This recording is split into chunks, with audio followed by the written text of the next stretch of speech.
Hello, my good friends. How are you today? May God bless you all. I will not introduce anything. You guys watch the video and feel it, then let's evaluate together.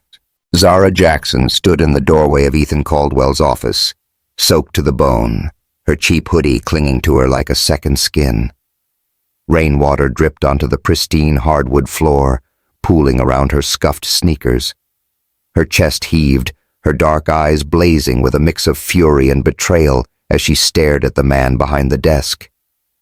Ethan, in his crisp navy suit, didn't even flinch, just sat there, hands steepled, his gray eyes locked on her like she was some puzzle he couldn't solve. The air between them crackled, thick with tension, the kind that could snap and burn everything down. "You think I'm a liar?" Zara's voice broke the silence, sharp and raw, cutting through the hum of the storm outside. "I trusted you, Ethan. I put my ass on the line for you, and you let them pin this on me?" She took a step forward, fists clenched, water sloshing off her sleeves. "Say something, damn it!" Ethan's jaw tightened, but his face stayed cold, unreadable. "Get out, Zara," he said, his tone flat, like he was firing an intern over a spilled coffee. "I can't help you." She froze, her breath catching in her throat. For a second, she thought she saw something flicker in his eyes. Pain, maybe regret. But it was gone as fast as it came. Her heart sank, heavy as the rain pounding the windows. "You're a coward," she spat, turning on her heel. The door slammed behind her, echoing through the empty hallway of Titan Industries. She didn't look back, didn't let herself cry, not yet. But as she stumbled out into the Detroit night, the weight of it all crashed down on her like a freight train. How the hell did it come to this? 2 weeks ago, she'd been just another temp, hustling to keep her head above water. Now she was jobless, accused of stealing from a multi-billion-dollar company, and staring down a betrayal she never saw coming. To figure that out, you've got to rewind to the day she climbed into the wrong damn car and turned her life upside down. 2 weeks earlier, the sky over Detroit was a bruised mess of gray, dumping rain like it had a personal grudge. Zara Jackson darted down Jefferson Avenue, her beat-up umbrella doing jack shit against the wind. Her phone was dead, battery drained after a screaming match with her brother Darius over his latest gambling debt. And she was late. Real late. The new CEO of Titan Industries was starting today, and if she didn't clock in for the 9 a.m. meeting, her temp gig was toast. She'd already missed the bus, and her boots were soaked through, squishing with every step. Come on," she muttered, scanning the street for her Uber. A sleek black SUV rolled up to the curb, headlights cutting through the downpour. It looked close enough to the app's description. Black, shiny, 4 wheels, whatever. She didn't have time to double-check. Yanking the door open, she threw herself into the back seat, umbrella collapsing like a wet rag. "Yo, man, step on it," she barked, shaking rain out of her braids. "I'm late as hell, and this new CEO's gonna fire my ass before I even clock in. Go, go, go." She tossed her bag onto the seat, digging for a tissue to wipe her face. The car didn't move. She glanced up, catching the driver's eyes in the rearview mirror. Gray, sharp, and way too calm for her liking. "You gonna drive or what?" she snapped, leaning forward. "Look, I get it. Traffic sucks, rain's a bitch, but I need to be at Titan Industries like yesterday. Straight down Jefferson, hang a right at the diner with the busted sign. You know it?" The guy didn't say a word, just adjusted his grip on the wheel. He was dressed too nice for an Uber driver. Dark suit, tailored, not a wrinkle in sight. His hands were steady, knuckles pale against the leather. Zara squinted, something tugging at the back of her mind, but she was too frazzled to care. "All right, fine. Be the strong, silent type," she said, slumping back. "Just get me there. Today's already a dumpster fire. My brother's blowing up my phone. Well, he was till it died, begging for cash again. Darius thinks I'm his personal ATM. And don't get me started on that $10 croissant I grabbed at Moe's Deli. $10. Tasted like guilt and cardboard. But I was starving, so... She trailed off, tugging at her soggy hoodie. Oh, and check this out. Mismatched socks. Left foot's got pandas playing hockey, right foot's tacos. I'm a damn mess, man. The driver's lips twitched, barely, but she caught it. He still didn't speak, just eased the car into traffic, the engine purring like money. Zara kept rambling, nerves spilling out of her like water from a busted pipe. They say this new CEO's a hard ass. No smiles, no mercy. Probably fires people for breathing too loud. If I don't make it, I'm screwed. Rent's overdue. Darius is drowning me, and... She stopped, leaning forward again. Hey, you're good, right? This is my Uber? No answer. Just those gray eyes flicking to her in the mirror, steady and unblinking. She frowned, brushing wet braids off her forehead. Whatever. Fate, I guess. Like some rom-com bullshit, except I ain't laughing.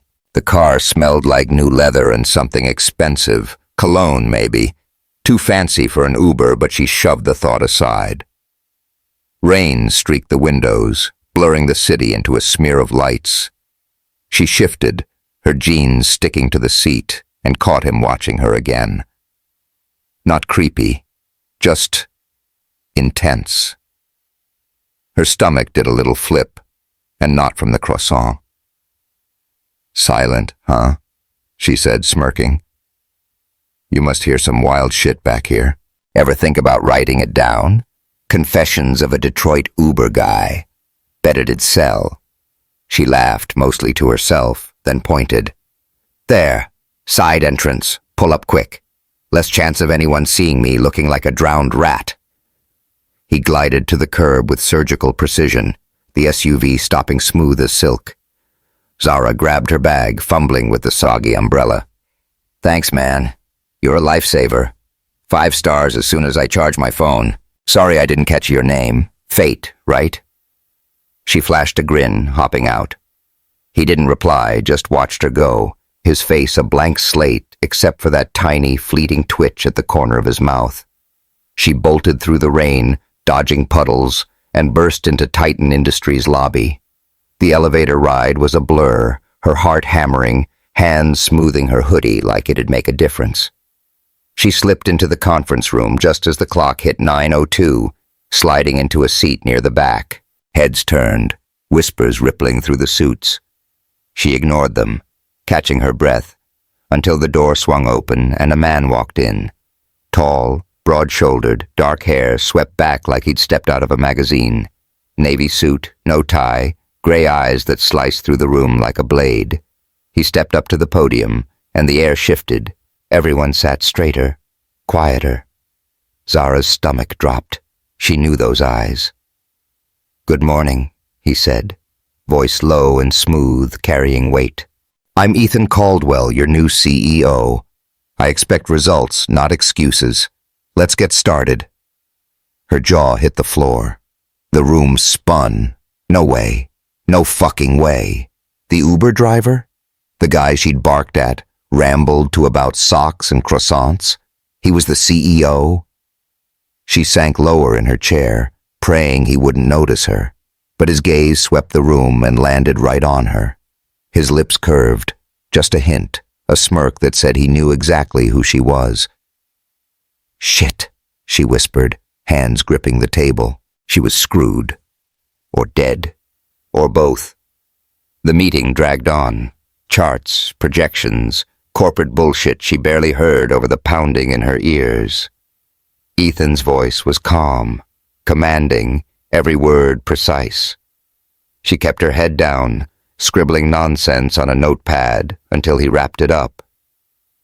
One last thing, he said, pausing. Miss Jackson?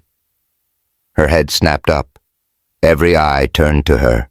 She swallowed hard, forcing her voice steady. Yeah? Stay after, he said, casual as hell, like he was asking for coffee. We've got work to do. Murmurs rippled through the room. She nodded, numb, as people filed out, throwing her curious glances. Lena Morales, her best friend from HR, shot her a wide-eyed look that screamed, "What the hell?" Zara just shrugged, her palms sweating. When the room emptied, Ethan leaned against the table, arms crossed, watching her. Up close, he was even more intimidating. 6 foot something, built like he hit the gym, but didn't brag about it. His suit hugged him just right, and that cologne hit her again, subtle but damn near intoxicating. "You're late," he said, voice dry. "My phone died. Rain.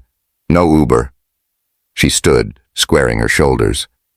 "Look, if this is about the car, it's not." He cut her off, stepping closer, too close. She could see the faint stubble on his jaw, the way his eyes narrowed like he was sizing her up. "You're on the financial team, right? Temp?" "Yeah, 6-month gig." "Good." He handed her a folder, thick with papers. "There's a mess in last quarter's numbers. I need it fixed by Friday. You're with me on this." She blinked, taking the folder. "Me? Why me?" "Because you've got no filter," he said, that smirk creeping back. "And I don't trust the suits who kiss my ass. Don't mess this up, Zara." She stared at him, caught between panic and something else, something hot and sharp curling in her gut. "I won't," she said, voice steady despite the chaos in her head. He nodded, turning to leave, but paused at the door. "Nice socks, by the way." Her face burned. "Asshole," she muttered under her breath, but he was already gone, the sound of his footsteps fading down the hall.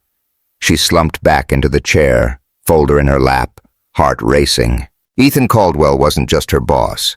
He was trouble. Big, sexy, complicated trouble. And she'd just stepped right into it. "Hey, what do you think? Can Zara survive day 1 with a boss like Ethan? Hit that subscribe button and drop a comment below.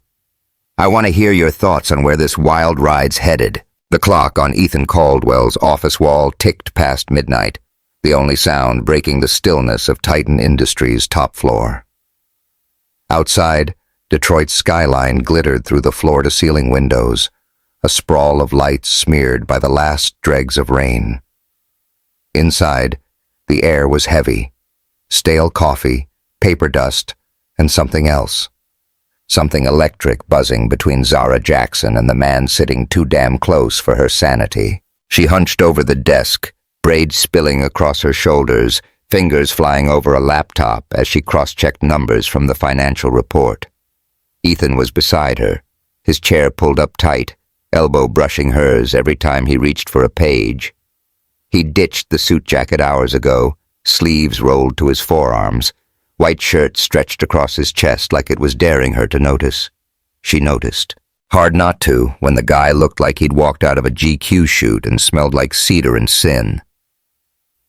"These expense logs are a joke," Zara muttered, jabbing at the screen.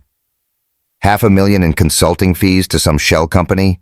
Bullshit. Someone's skimming."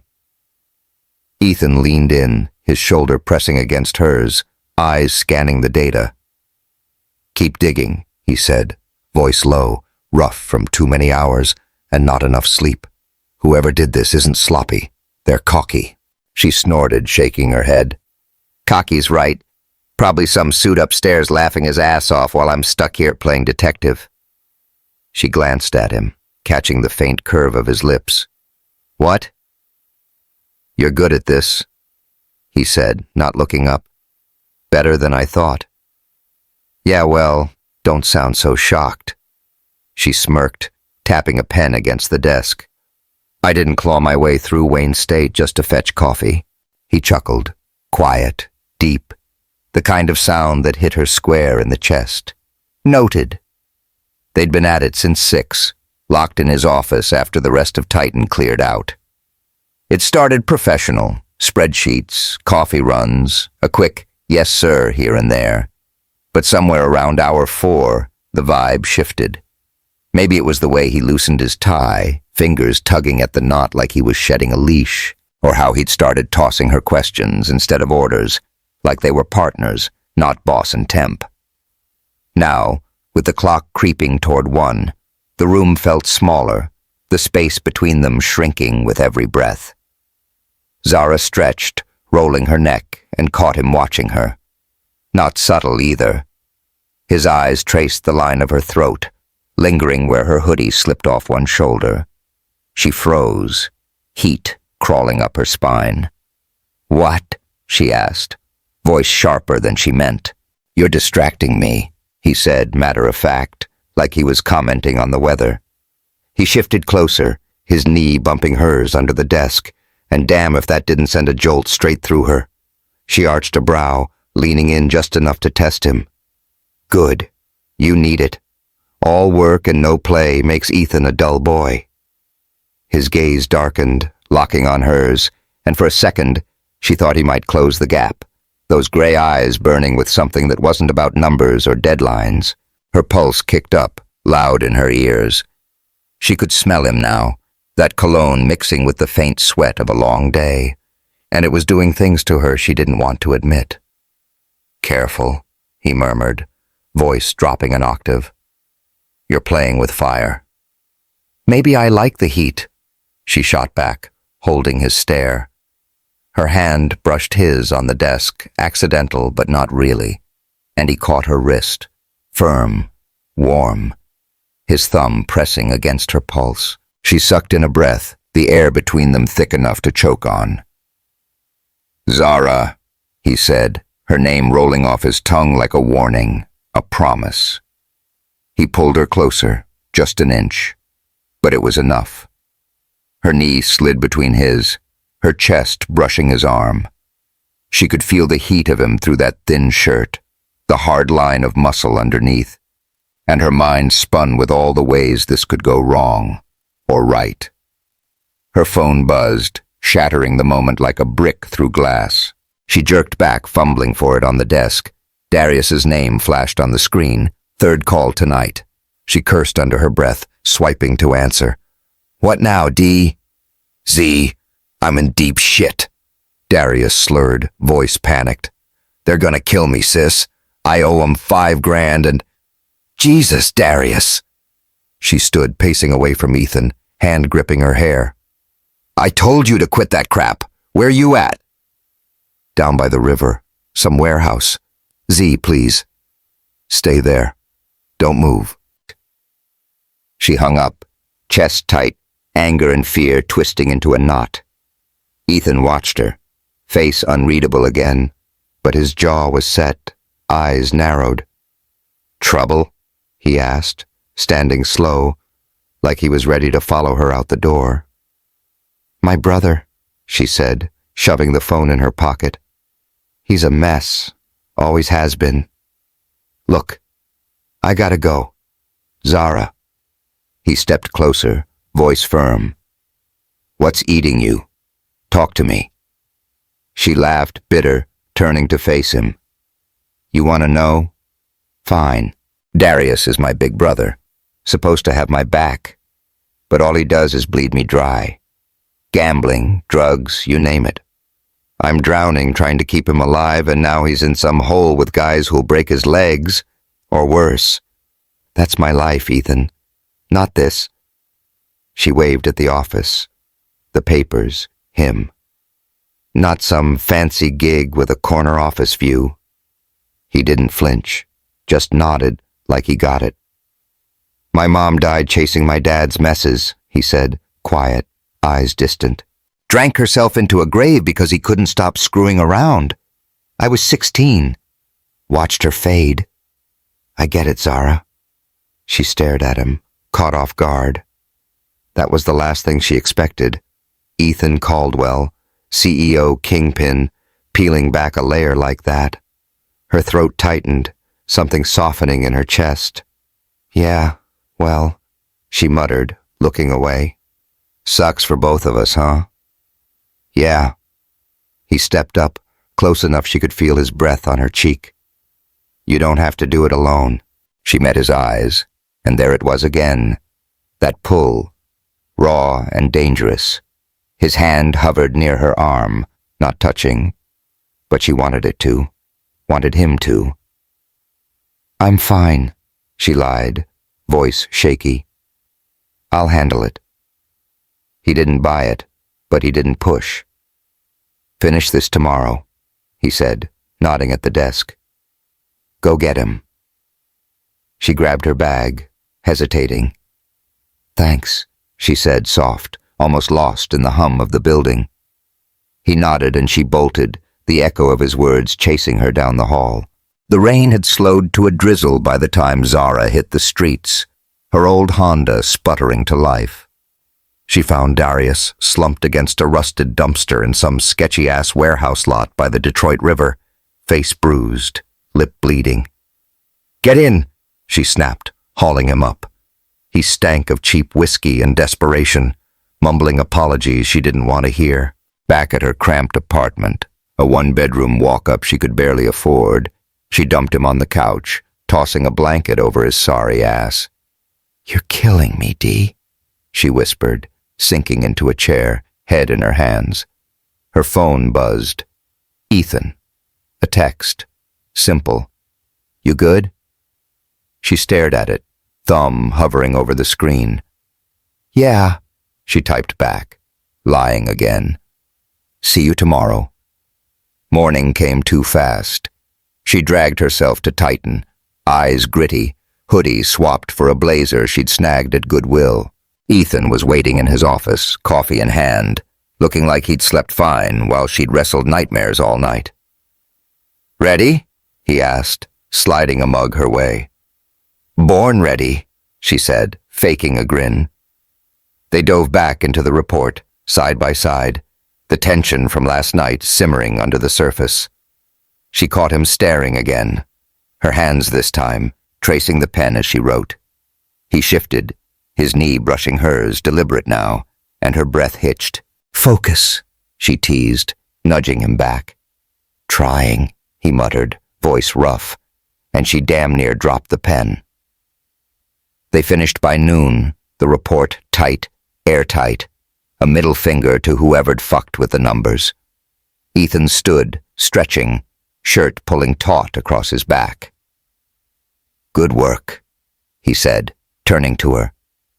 His hand brushed her shoulder, light but intentional, lingering a beat too long. "You're tougher than you look."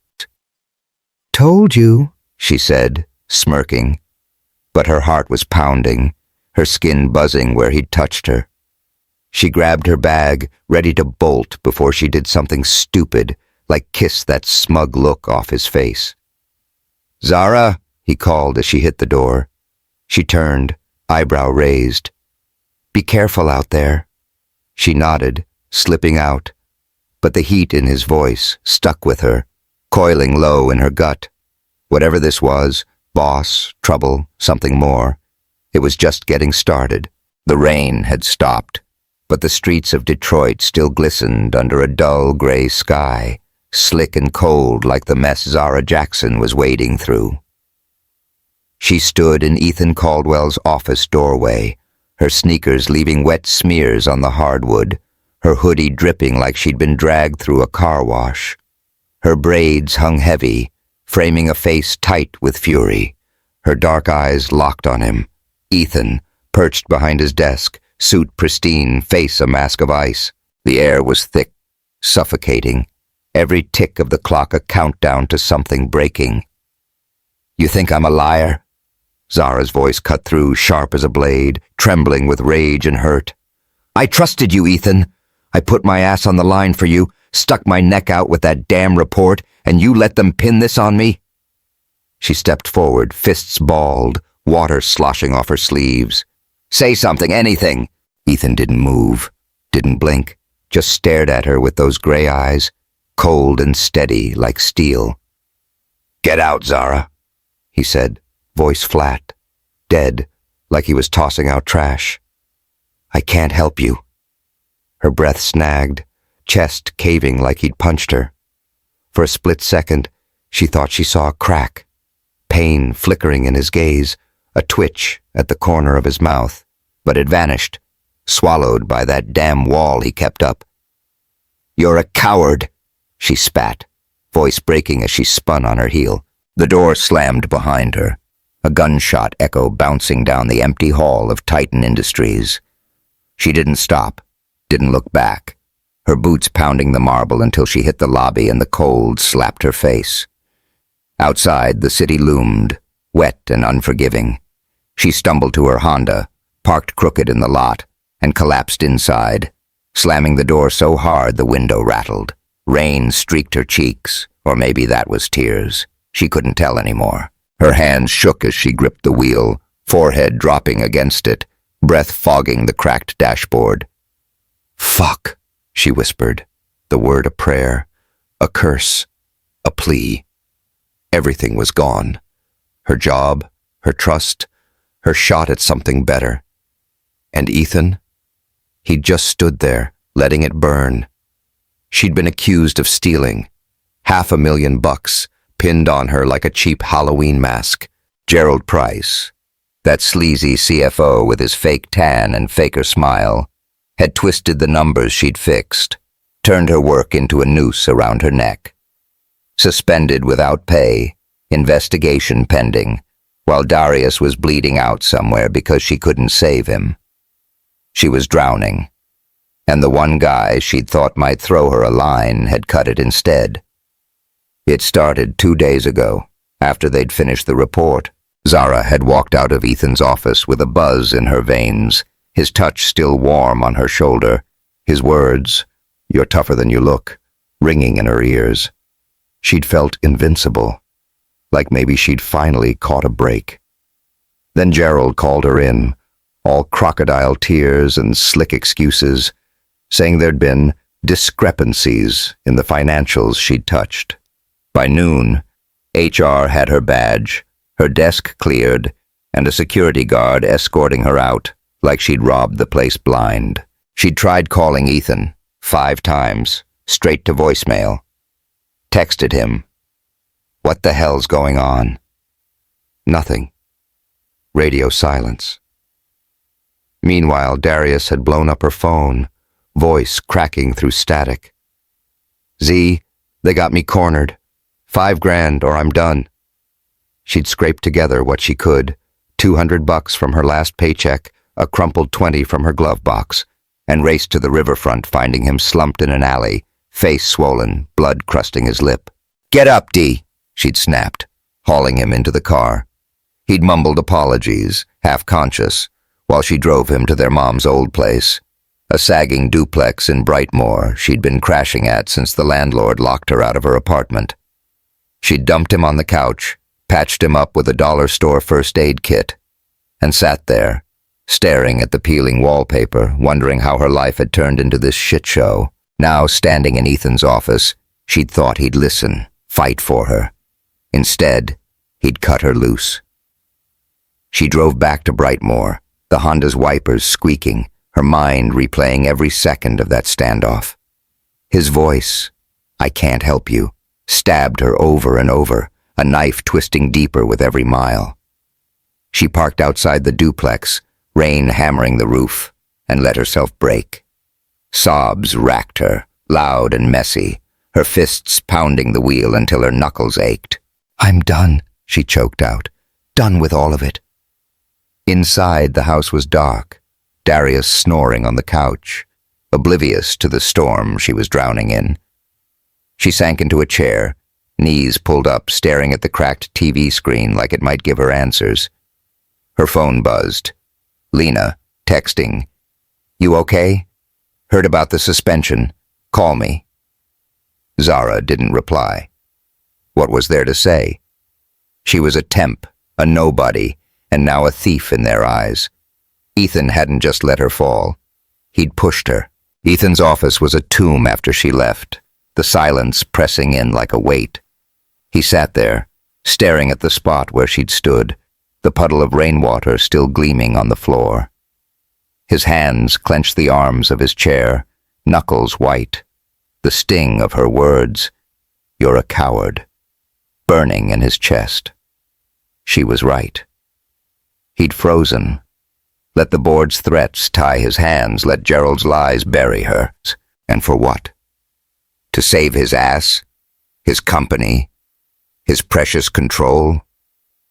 He shoved to his feet, pacing to the window, the city sprawling below like a taunt. He'd seen the doubt in her eyes, the betrayal, and it gutted him. Last night, working late, her laugh echoing in his ears, her skin brushing his, it had cracked something open in him, something he'd locked away since his mom died, since his dad's endless affairs left him picking up pieces. Zara wasn't like them. She was real, raw, fighting battles he'd never had to, and he'd just thrown her to the wolves. The board had cornered him that morning, Gerald smirking, spinning his story about Zara cooking the books. "She's a temp," they'd said, "unvetted. Cut her loose, Ethan, or this blows back on you." He'd wanted to fight, to tell them Gerald was full of shit, but the numbers didn't add up yet, and his gut wasn't evidence. So he'd stayed silent, let them suspend her, told himself he'd fix it later. Then she'd stormed in, soaking wet, demanding answers, and he'd choked. He grabbed the scotch from his drawer, pouring a shot with shaky hands. The glass hit the desk too hard, amber liquid sloshing over the rim. He downed it, the burn doing nothing to dull the ache. Her voice echoed, "I trusted you," and he slammed the glass down, cracking it. "Fuck," he muttered, dragging a hand through his hair. He couldn't fix this tonight, couldn't undo the look on her face, but letting her go? That wasn't an option either. Zara woke to a gray dawn, the duplex cold and damp, Darius still out cold. Her phone was dead again, no charger, no cash to replace it. She pulled on a dry hoodie, the last clean thing she owned, and headed out. She needed work, fast, something to keep Darius alive, keep her from sinking. Moe's Deli was hiring, a shitty waitressing gig, but it'd pay. She walked the 6 blocks, hood up, boots crunching gravel, replaying Ethan's face. Those eyes, that damn smirk she'd stupidly started to trust. Moe, a grizzled old guy with a limp, tossed her an apron. "Start now," he grunted. "Don't spill nothing." She nodded, tying it on, and spent the day bussing tables, pouring coffee, dodging handsy truckers who tipped in quarters. Every clink of the register was a lifeline, every dollar a bandage on the bleeding mess of her life. She didn't think about Ethan. Couldn't. He was a ghost now, a mistake she'd bury with the rest. By night, she dragged herself home, feet aching, $20 richer. Darius was awake, sipping water, looking like death warmed over. "Z," he croaked. "I'm sorry." "Save it," she snapped, tossing him a granola bar from her bag. "You're alive. That's enough."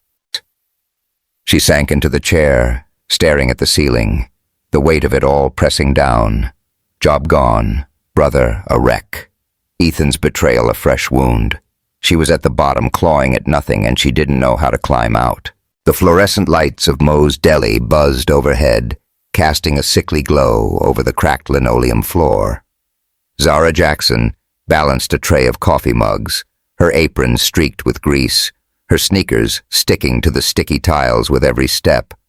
Detroit's morning crowd shuffled in, truckers, factory workers, a couple of hungover suits, grumbling orders she barely heard over the clang of the kitchen.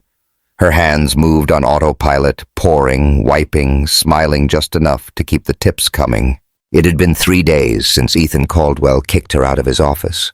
3 days since Titan Industries branded her a thief, and she was still breathing. Barely. She'd scraped together enough cash to get Darius out of immediate danger. $200 handed over to some thug with a gold tooth in a back alley by the river. He'd lived, stumbled back to the duplex, and crashed on the couch like nothing happened. She hadn't slept, not really. Just dozed in fits, waking to nightmares of Gerald Price's smirk, Ethan's cold get-out, ringing in her ears. The deli was her lifeline now, a shitty one, but it kept the lights on and Darius fed. For how long, she didn't know. "Yo, sweetheart. More coffee," a grizzled guy in a flannel barked. snapping her out of her haze. She nodded, weaving through the tables, the mug sloshing as she poured. Her phone buzzed in her pocket. Charged now, thanks to a borrowed cord from Mo, but she ignored it. Probably Lena again, texting you good? Like it mattered. She wasn't good. She was a ghost in her own life, haunting this dive, waiting for the next punch. The bell above the door jangled, and she glanced up, habit more than curiosity. Her stomach dropped. Ethan Caldwell stood there, filling the doorway like he owned the damn place, which, knowing him, he probably could. No suit today, just a black jacket, jeans, boots, but that same aura clung to him, sharp and heavy. His gray eyes scanned the room, landing on her, pinning her where she stood. The mug slipped in her hand, coffee splashing her wrist. She cursed, shaking it off, but he was already moving toward her, cutting through the diner like a blade. "Zara," he said, voice low, steady, like they were still in his office, not this grease-stained hellhole. She froze, tray clutched to her chest, every muscle screaming run. But she didn't. Couldn't. "What the hell you doing here?" she snapped, keeping her voice hard, though her heart was hammering loud enough to drown out the jukebox. "Come to fire me from this gig too?" He didn't flinch, just stopped a foot away, close enough she could smell that damn cedar cologne over the fry grease. "I fucked up," he said, blunt, no preamble. "I should have fought for you. I didn't. I'm sorry." She stared at him, jaw tight, the words sinking in slow. "Sorry? After he'd let her drown?" She laughed, sharp and bitter, setting the tray down hard on the counter. "Sorry don't pay my bills, Ethan. Sorry don't fix Darius's busted face or get me my job back. You think you can waltz in here looking all brooding and shit, and I'll just, what? Forgive you?" "No," he said, stepping closer, voice dropping. "I think you're pissed, and you should be. But I'm here because I was wrong, and I need you back." "Need me?" She crossed her arms, chin up, defiance masking the shake in her hands. "For what? Another scapegoat?" "For Titan." He held her gaze, unflinching. "And for me." Her breath caught, a traitorous heat curling in her gut. She shoved it down, glaring. "You got a lot of nerve. I'm suspended, Ethan. Gerald's got the board eating out of his hand, and you didn't say shit. Why now?" "Because I know you didn't do it," he said, voice rough. "I've been digging. Gerald's dirty. Shell companies, fake invoices. You caught it, and he turned it on you. I should have seen it sooner." She blinked, the fight draining out of her a little. "Then why'd you let me walk?" He ran a hand through his hair, jaw tight. "The board. They wanted you gone. Clean break, no blowback. I thought I could fix it quiet, keep you out of the crossfire. I was wrong. You're not the type to sit back and wait." "Damn right," she muttered, but her head was spinning. He'd been digging. For her? She wanted to believe him, wanted that flicker of hope, but the hurt was still raw, jagged. "Come back," he said, softer now, stepping so close she could feel the heat off him. "I'll clear your name. You'll be my exec assistant. Real gig, not temp bullshit. You're too good to waste here." She glanced around. Mo flipping burgers, the trucker eyeing her like she was on the menu. This wasn't her life, not the one she'd fought for. But Ethan, he'd burned her once. "Why should I trust you?" she asked, voice low, searching his face. He reached out, slow, like she might bolt, and grasped her hand. His grip was firm, warm, calluses rough against her skin. "Because I'm not letting you go again," he said, eyes burning into hers. "And because you're the only one who doesn't kiss my ass when I'm full of shit." She snorted, a reluctant smile tugging at her lips. You're full of shit a lot. Exactly.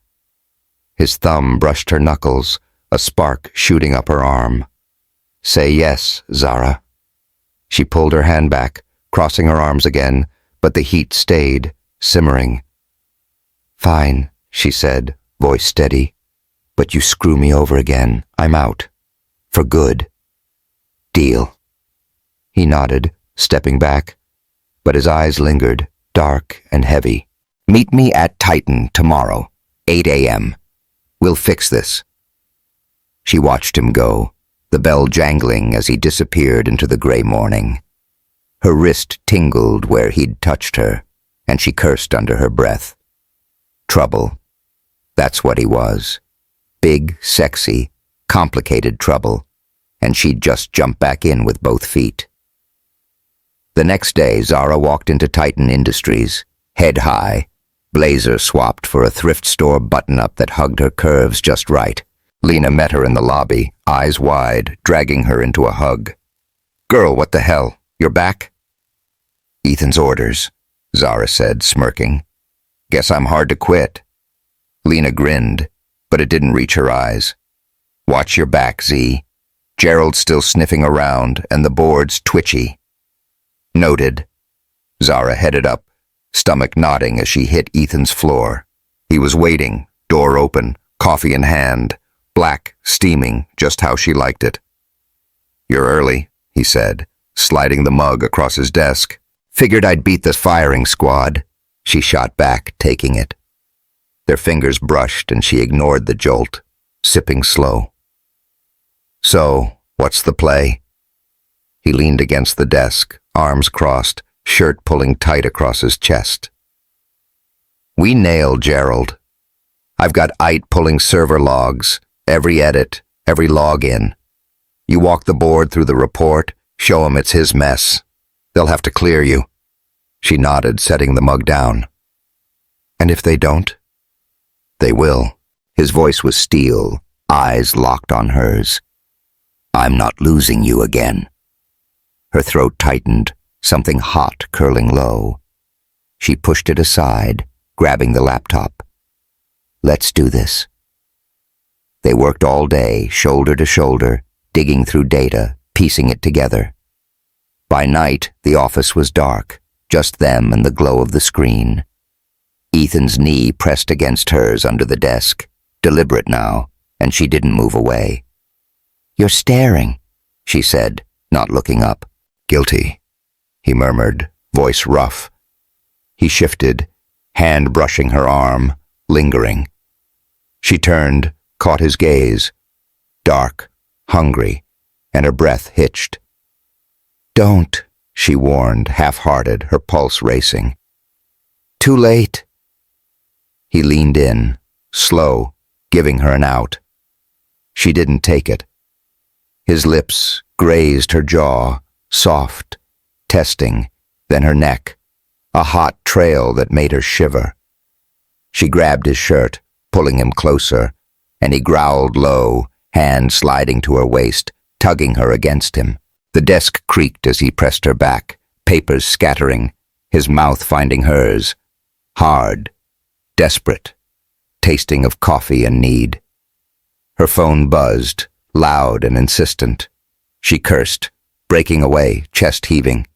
Ethan's hand stayed on her hip, eyes dark. Darius? He guessed, voice hoarse. Yeah. She fished it out, answering sharp. What, D? Z, I'm clean, Darius said, voice shaky but clear. Checked into rehab, for real this time. She blinked, relief crashing over her. Good, stay there. She hung up, meeting Ethan's eyes. He's trying. So are we, he said, thumb brushing her lip. She smirked, shoving him back. Work first, she teased, but the heat stayed, simmering. 2 days later, the boardroom was packed. Suits, ties, Gerald smirking like he'd already won. Zara stood at the front, Ethan beside her, her voice steady as she walked them through the report, dates, edits, proof Gerald had cooked the books. The room went quiet, then erupted, Gerald stammering as security hauled him out. "Cleared," Ethan said after, voice low in her ear, hand on her back. "Told you." She grinned, adrenaline pumping. "Yeah, you did." That night they celebrated. Quiet. Just them, locked in his office.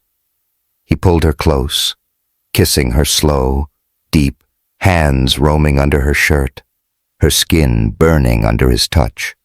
"Stay," he whispered, and she did, the city humming outside as they lost themselves in each other. But trouble wasn't done. Victor Hayes, her ex, watched from the shadows, phone in hand, a draft article glowing on the screen. Titan CEO covers up theft with lover's help. The air in Titan Industries' executive suite was thick with the scent of leather and coffee, the kind of rich dark brew that cost more per pound than Zara Jackson made in a day slinging hash at Moe's Deli.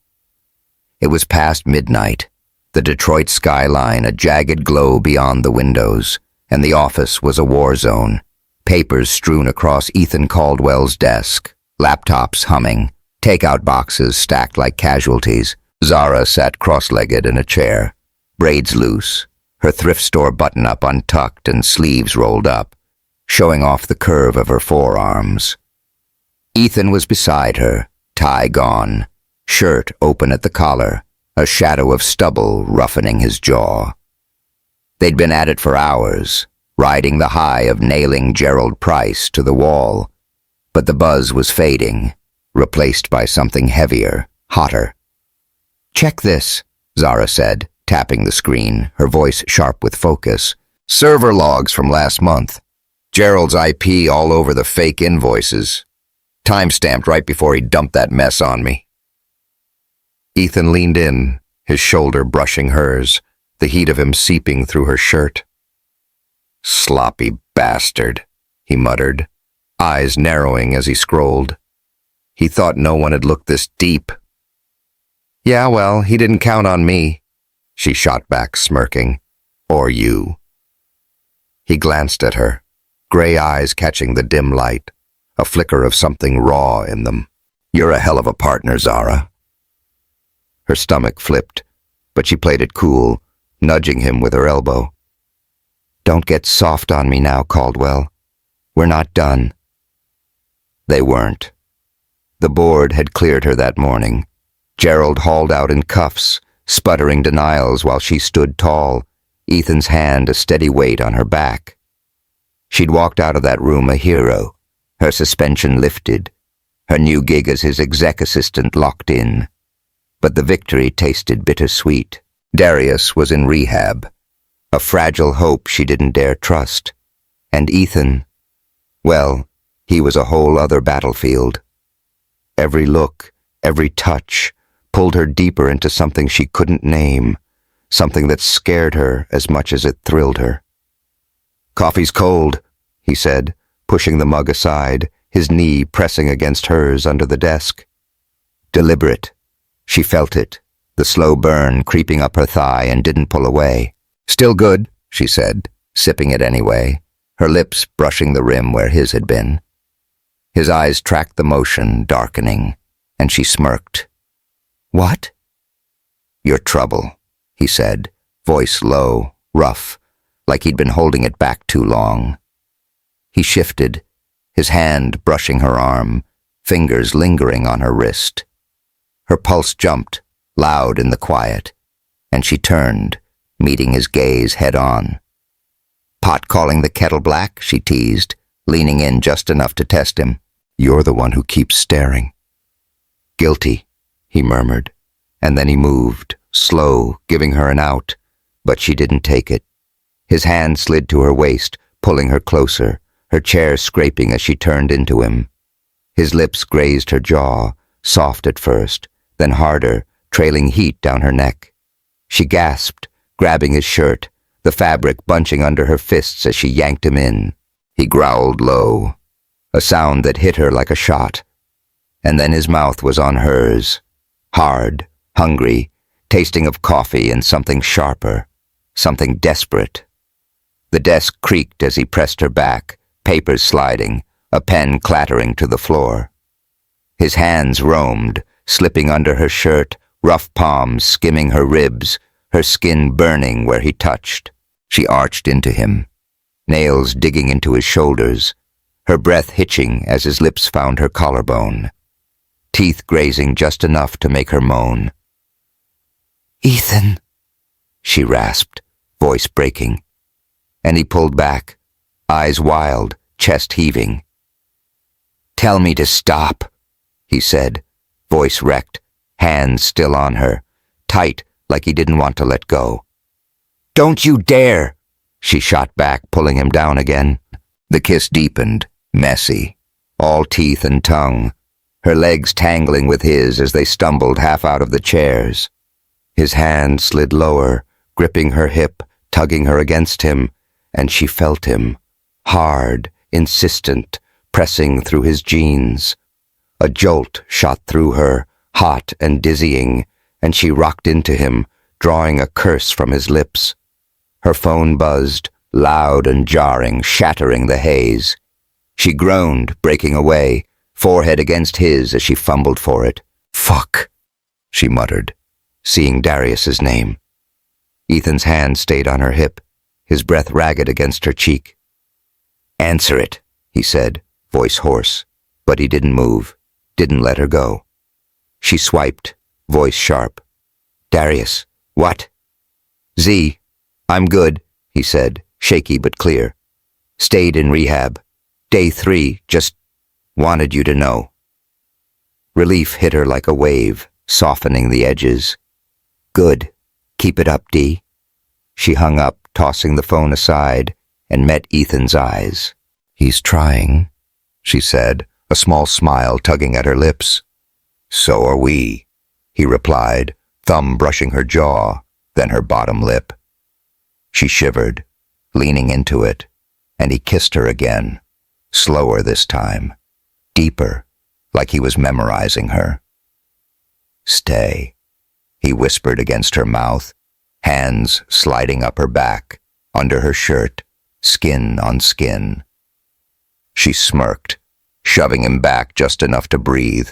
"Work first, hotshot, we're not done." He laughed, low and rough, letting her go, but not really. His eyes still locked on her, promising more. They straightened up, papers a mess, and dove back in, the tension simmering, ready to boil over any second. 2 days later, the boardroom was a battlefield, mahogany table gleaming, suits lined up like soldiers, tension thick enough to choke on. Zara stood at the front, projector humming, her voice steady as she ripped Gerald's lies apart. "Here's the edit log," she said, clicking through slides, timestamps glowing. "Gerald's IP, his login, every fake invoice traced back to him. I didn't touch this shit. He did." The room went dead silent, then erupted. Gerald stammered, face red. "This is absurd. She's framing me." But the evidence was ironclad, and security hauled him out, his protests fading down the hall. The board chair, a gray-haired guy named Hargrove, nodded at her. "You're cleared, Miss Jackson. Back pay's yours. Good work." Ethan stood beside her, hand brushing her lower back, a quiet anchor. "Told you," he murmured as they walked out, his breath warm against her ear. She grinned, adrenaline pumping, the weight of the last week lifting like fog. That night they locked the office door, celebrating in their own way. Ethan pulled her close, kissing her slow, hands roaming, under her shirt, over her hips, tugging her jeans down just enough to tease. She pushed him against the desk, straddling his lap, his groan vibrating against her chest as she rocked into him. "Zara," he rasped, hands gripping her thighs, and she silenced him with her mouth, losing herself in the heat, the rush, the feel of him unraveling under her. But trouble was brewing. Across town, Victor Hayes sat in a dimly lit bar, phone glowing with a draft article. Titan CEO covers up theft, with lover's help. His fingers hovered over send, a smirk twisting his lips. He'd loved Zara once, lost her to his own cowardice, and now she was Ethan's, shining, untouchable. He'd burn it all down before letting that stand. Monday rolled in, gray and heavy, the high of victory fading fast. Zara walked into Titan, coffee in hand, Ethan's kiss still tingling on her lips from the weekend. They'd kept it quiet, stolen moments in his office, late-night takeout at her place, but the buzz was there, electric, every glance a spark. She hit her new desk, a corner spot with a view, and powered up her laptop, ready to own this gig. Lena slid in beside her, eyes wide. "Girl, you're glowing. Spill." "Just happy to be back," Zara said, dodging, but Lena smirked, leaning closer. "Uh-huh. You and Caldwell got that vibe." "Don't lie." Zara laughed, waving her off. "Mind your business, Morales." But the business found her. By noon, her phone lit up. Texts, calls, a flood of notifications. She opened one from Lena. "Check this now." A link to Detroit Free Press. Headline screamed, "Titan CEO in bed with thief. Scandal rocks industry giant." Victor's byline glared back at her, every word a knife.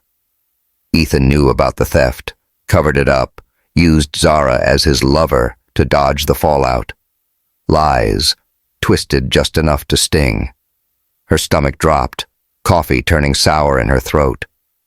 She stormed to Ethan's office, shoving the door open. He was on the phone, face tight, barking orders. "Fix it, now!" He hung up, seeing her, and stood fast. "Zara?" "This you?" she snapped, holding up her phone, the article glaring. "You set me up?" "No," he said, voice hard, stepping around the desk. "It's bullshit. Victor Hayes, he's your ex, right? He's pissed, twisting this to hit me. Hit us." "Us?" She laughed, bitter, pacing. "There's no us if I'm the fall guy again. This says I'm your damn mistress, Ethan. My name's Trash now. Again."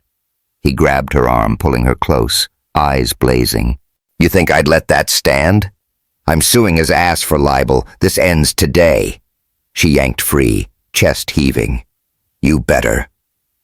'Cause I'm not drowning for you twice." He nodded, jaw tight, and she stormed out, the article's poison sinking deep. Back at her desk, the whispers started.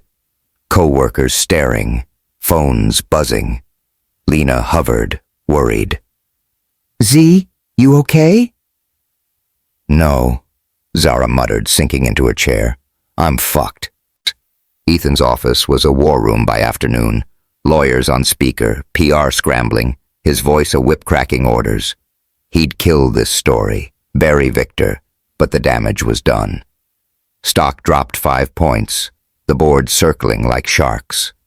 He paced, tie loose, replaying Zara's face. Hurt, betrayed, again. He'd promised her, and now this. He found her at dusk, still at her desk, staring at nothing. "Zara," he said, soft, kneeling beside her. "We'll fix it, I swear." She looked at him, eyes red, voice flat. "You can't fix this, Ethan. It's out there. My name, my face. I'm the thief who fucked the boss." He grabbed her hand, fierce. "You're not. I'll burn it all down before I let that stick." She pulled away, standing. "I need air." She left, the door clicking shut, and he sank back, fists clenched, the weight of his failure crushing him. Zara hit the duplex, rain starting again, drumming the roof. Darius was gone.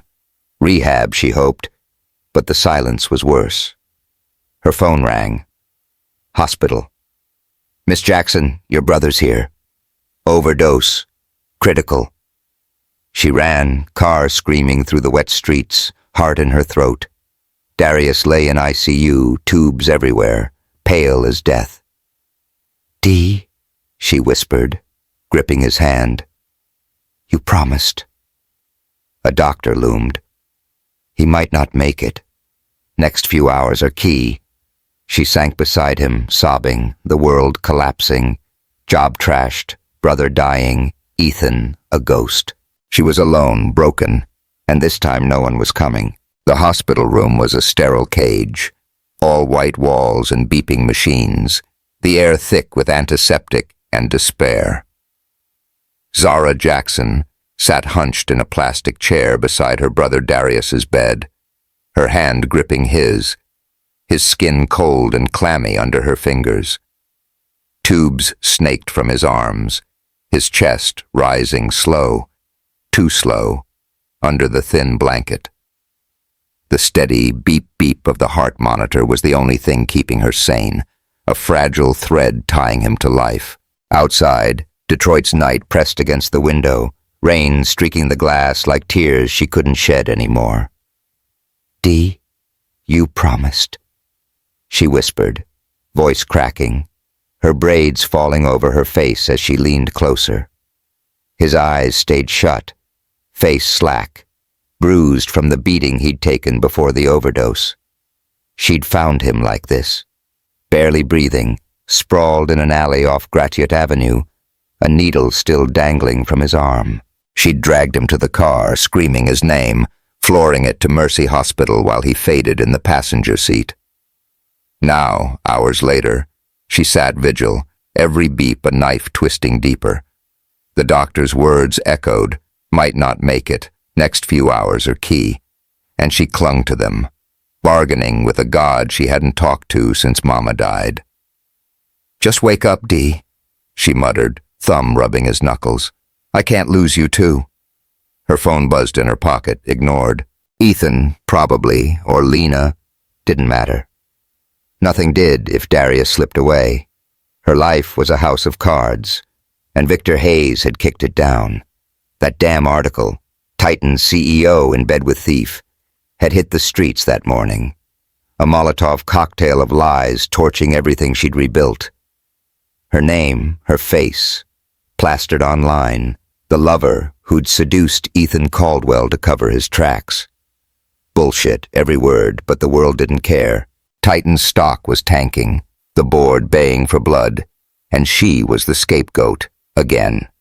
Suspended once, now fired outright, her desk cleared by HR while she'd been racing to save Darius. She'd seen the email, effective immediately, pending investigation, and laughed, bitter and hollow, before shutting it off. She hadn't seen Ethan since storming out of his office, his promise, "I'll fix it," ringing empty in her ears.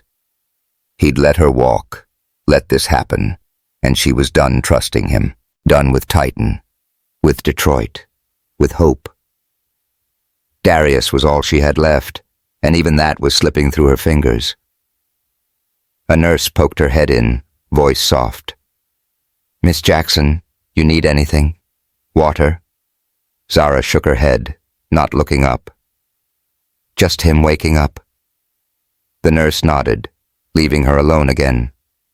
She sank lower, forehead resting on the bed rail, exhaustion pulling at her bones. Her hoodie was still damp from the rain, clinging to her shoulders, and she shivered, too tired to care. The clock ticked past 2 a.m., each minute a weight piling on. She'd hit bottom before, suspension, broke, Darius's debts. But this was deeper, darker, a pit she couldn't climb out of. Her phone buzzed again, insistent. She yanked it out, ready to chuck it across the room, but the screen flashed Ethan's name. She swiped, voice a snarl. "What?" "Zara, where are you?" His voice was rough, urgent, cutting through the fog. "Hospital," she said, flat. "Darius OD'd. Leave me alone." "Shit," he breathed, and she heard rustling, keys jangling. "Which one? I'm coming." "Don't," she snapped, sitting up. "You've done enough." "Zara, listen." His voice cracked, raw. "I'm not letting you do this alone." Tell me where. She laughed, cold and jagged. You're a little late, Caldwell. I needed you when Victor torched me, when the board canned me. Where were you then? I was fighting, he shot back, fierce. Suing Hayes, digging up proof, everything I could. I fucked up, yeah, but I'm here now. Let me be there. She hesitated, the fight draining out of her.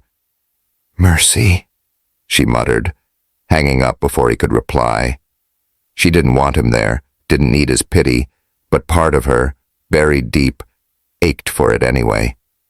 Ethan's boots hit the hospital linoleum 20 minutes later, still damp from the rain, his jacket slung over one shoulder. He found her in room 312, a shadow beside Darius's bed, her face etched with exhaustion and grief. She didn't look up as he stepped in, but her shoulders stiffened, sensing him. Zara, he said, soft, kneeling beside her chair. She kept her eyes on Darius, jaw tight, ignoring the way his voice tugged at her. Go away, she muttered, voice hoarse. I don't need you. Yeah, you do, he said, firm, hand hovering near hers, but not touching. And I need you to hear me out. She turned then, eyes red, blazing. Hear you out? My brother's dying, Ethan. My name's trashed, my job's gone, again, and you want to talk? Fuck off. He didn't flinch, just held her gaze, steady as steel. Victor's article's a lie. I've got lawyers tearing it apart. Defamation, libel, the works. Proofs coming, server logs, emails, all of it. You're not going down for this. Too late, she spat, standing, pacing to the window. It's out there. Everyone thinks I'm your dirty little secret. Titan fired me. Email hit while I was dragging D here. I'm done. You're not, he said, standing too, voice rising. I'm fighting the board. Hargrove's on my ass, but I'll fix it. You're my assistant, Zara, my... He stopped, jaw clenching, then softer. You're more than that. I should have said it sooner. She laughed, bitter, turning to face him. More than that? What am I to you, Ethan? A fling? A fix-it project? 'Cause I'm not your damsel, and I'm sure as hell not your savior. You're everything, he said, stepping closer, voice breaking. I fucked up letting you walk out. I was scared of this, of us, of screwing you over like I've screwed everything else. My mom, my dad, everyone I touch breaks. But you're stronger than me, Zara, and I can't lose you. Her throat tightened, his words punching through the wall she'd built. She wanted to hate him, to shove him out, but his eyes, raw, wrecked, held her. You already did, she whispered, turning back to the window, arms crossed tight. He stepped up behind her. Close enough she felt his heat, his breath on her neck. Then let me earn you back, he said, voice low, desperate. His hand brushed her shoulder, tentative, and she didn't pull away. I'm not giving up. She didn't answer, just stared at the rain, his presence a weight she couldn't shake. He stayed, silent, settling into the chair across from her, watching Darius with her. Hours bled by, the beep steady, her anger fading into a dull ache. At dawn, Darius stirred, eyes fluttering open, voice a rasp. See? She lunged, grabbing his hand. D, you're okay. Thank God. Tears spilled, relief crashing over her. He nodded, weak. Sorry, sis. I fucked up. Yeah, you did, she said, laughing through the sobs. But you're here. Ethan stood, quiet, giving her space. She glanced at him, the fight gone, something softer taking root. Stay, she said, barely audible. He nodded, sitting back, a promise in his eyes. Days blurred. Darius stabilized, moved to a ward, then rehab again, swearing this time was real. Zara crashed at the duplex, picking up shifts at Moe's, ignoring Titan's chaos. Ethan called, texted, showed up with coffee and takeout, fighting his own war. Victor's article spread, stock plummeted, the board circling. He sued, dug up proof, Gerald's emails, Victor's old texts to her, twisting her past into his narrative, but the damage stuck, a stain she couldn't wash off. Friday hit, and Ethan found her at Moe's, apron on, bussing tables. "Zara," he said, voice tight, grabbing her arm as she passed. "Board's meeting tomorrow. They're pushing me out. Hargrove's got half on his side. I need you there." She yanked free, glaring. "Why? I'm not your employee anymore." "You're my proof," he said fierce. "Victor's lies, Gerald's scam. You tie it together. They'll listen to you." She laughed, cold. "They fired me, Ethan. I'm nobody to them." "You're everything to me," he shot back, stepping close, voice dropping. "And I'll burn Titan down before I let them win. Come with me." She hesitated, the heat of him pulling her in. "Fine," she muttered. "But this is it. Last chance." He nodded, relief flashing. Last chance. The boardroom was a pressure cooker, suits glaring, Hargrove at the head, Ethan beside her, jaw tight. Zara stood, voice steady, laying it out. Gerald's fraud, Victor's vendetta, her innocence. "I didn't steal shit," she said, eyes blazing. "Victor's my ex. He's pissed I moved on. Check the logs, the texts, it's all there." Ethan backed her, slamming proof on the table. Emails, recordings, a lawyer's affidavit shredding Victor's story. "She's clean," he said, fierce. "Fire me if you want, but she's the best damn thing Titan's got." Hargrove scowled, but the tide shifted. Nods, murmurs, a vote. Ethan stayed, Zara reinstated, full back pay. Victor's paper retracted, sued into oblivion. They walked out, her hand brushing his, a spark igniting. That night, rain hammered the city again. Zara hit Ethan's office, soaked, furious, alive. "You did it," she said, shoving the door shut. "We did," he corrected, pulling her close, water dripping between them. His lips crashed into hers, hard, desperate, hands tugging her hoodie off, her shirt hitting the floor.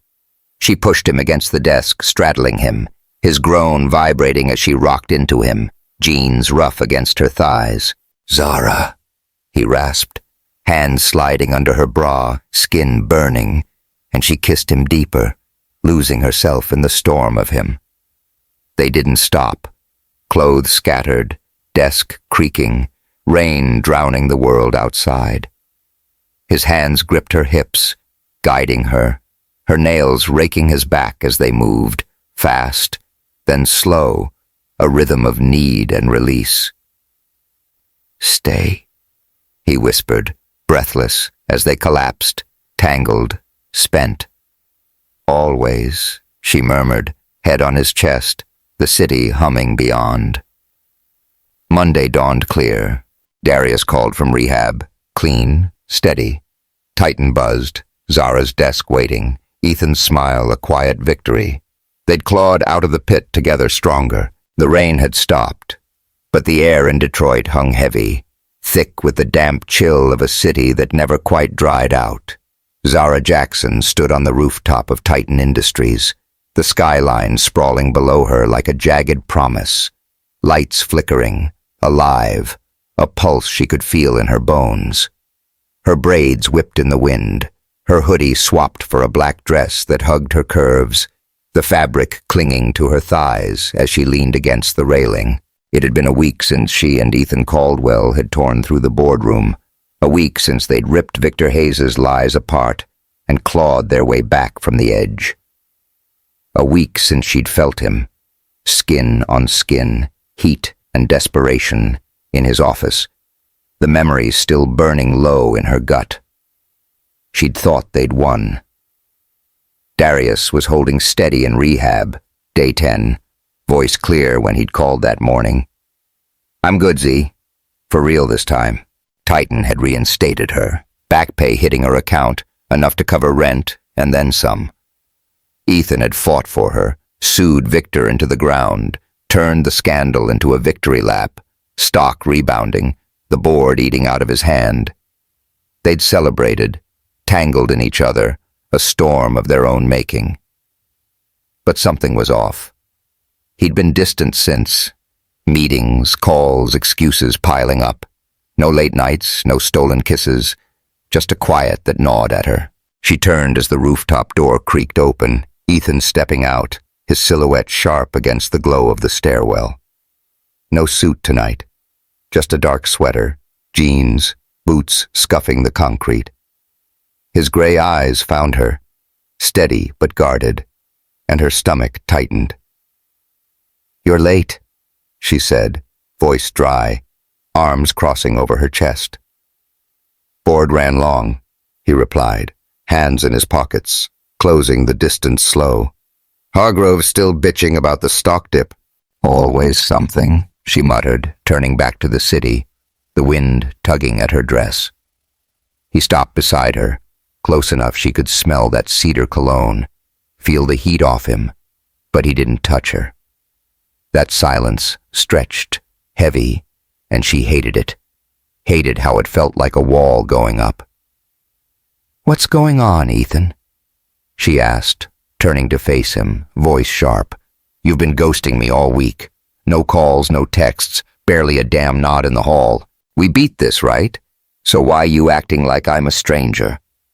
He looked away, jaw tight, the city lights catching the hard lines of his face.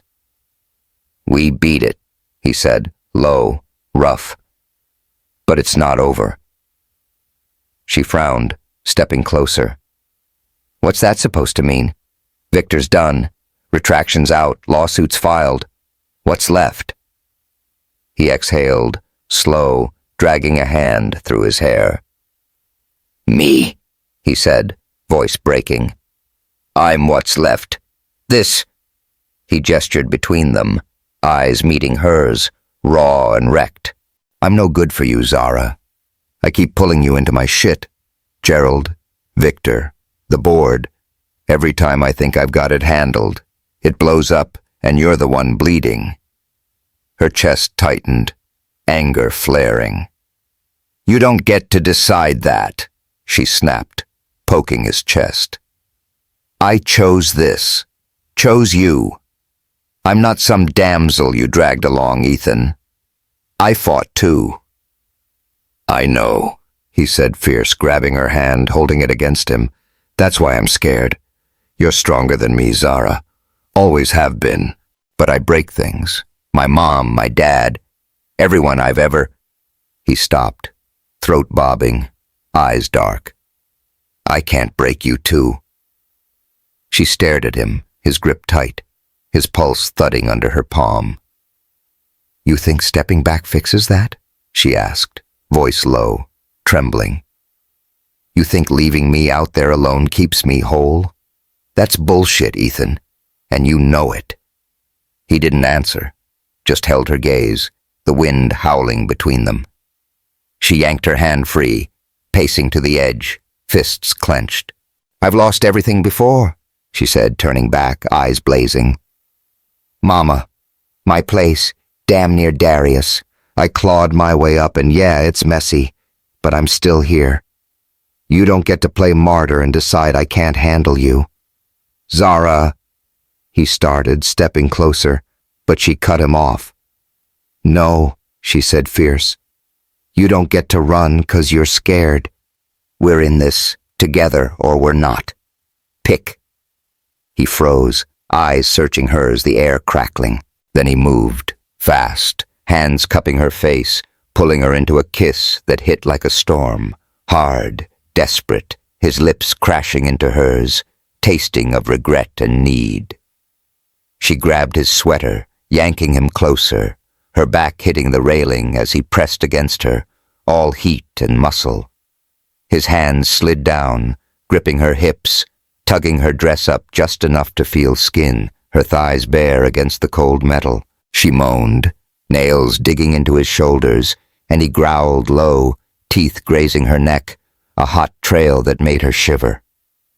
"Zara," he rasped, breathless, pulling back to look at her, eyes wild. "I'm an asshole." "Yeah," she panted, smirking, hands sliding under his sweater, tracing the hard planes of his chest. "My asshole." He laughed, rough, kissing her again, slower, deeper, hands roaming, slipping under the dress, rough palms skimming her curves.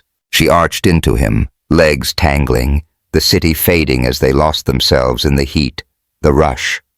His fingers found her waistband, tugging, and she gasped, rocking into him, feeling him hard against her.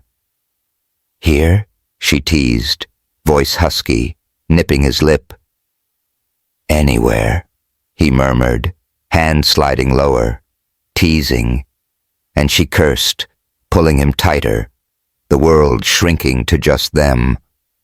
Her phone buzzed, loud and insistent, shattering the haze. She groaned, breaking away, forehead against his. "Fuck," she muttered, fishing it out. Darius's rehab center. She swiped, voice sharp. "Yeah?" "Miss Jackson, it's Dr. Patel," a calm voice said. "Darius left. Took off an hour ago. No note, no word." Her stomach dropped, ice flooding her veins. "What?" She stepped back, Ethan's hands falling away, his face shifting to worry. "He was clean. 10 days. "We're looking," Patel said. "Police are notified. Any idea where he'd go?" She hung up, hands shaking, turning to Ethan. Darius bolted. "He's gone." "Shit," he breathed, grabbing her shoulders. "Where?" "Riverfront," she said, voice breaking. "Always the damn river."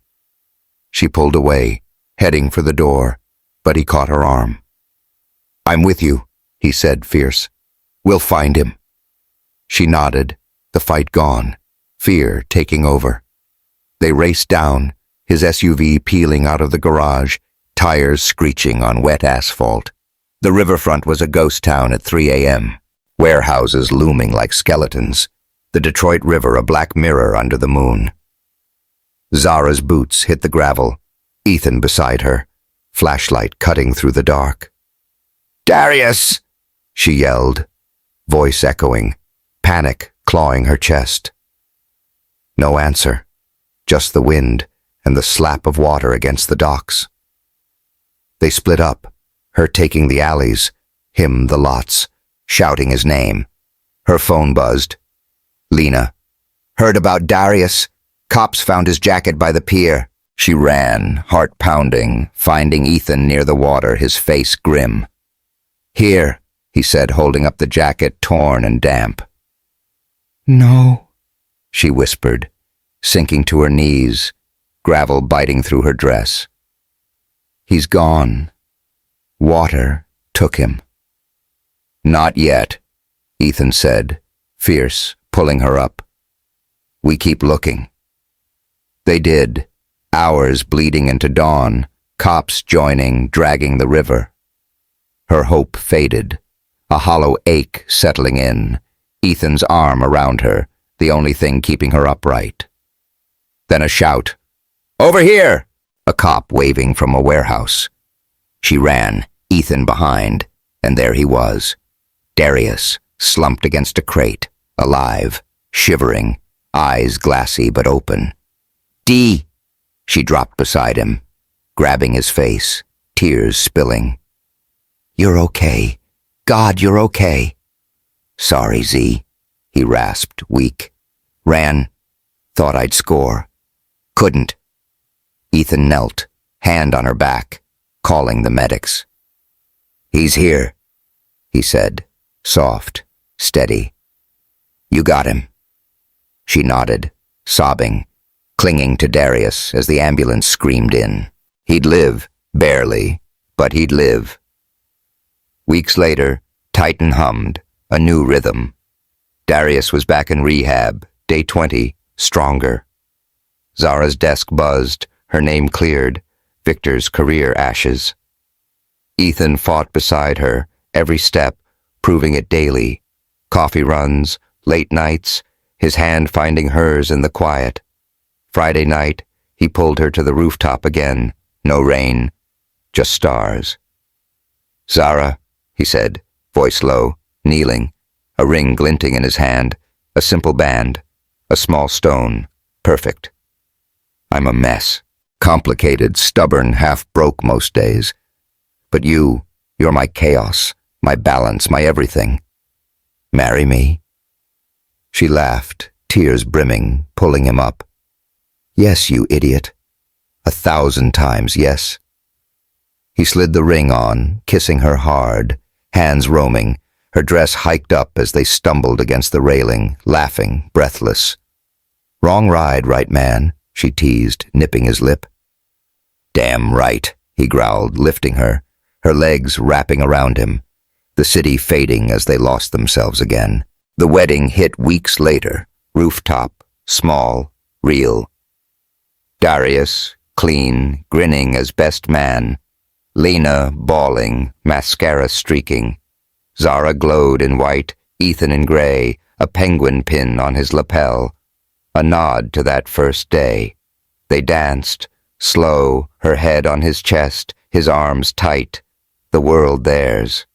Years on, Titan thrived, Darius rebuilt, and they drove. Zara at the wheel, Ethan beside her, laughing. "Still the best mistake I ever made," he said, hand on her thigh. "Damn straight," she replied, smirking, the road wide open ahead. "Hey, Zara and Ethan made it. What's your take on this wild, messy, beautiful ride? Hit subscribe, drop a comment, tell me your favorite moment, and stick around for more stories that'll keep you hooked."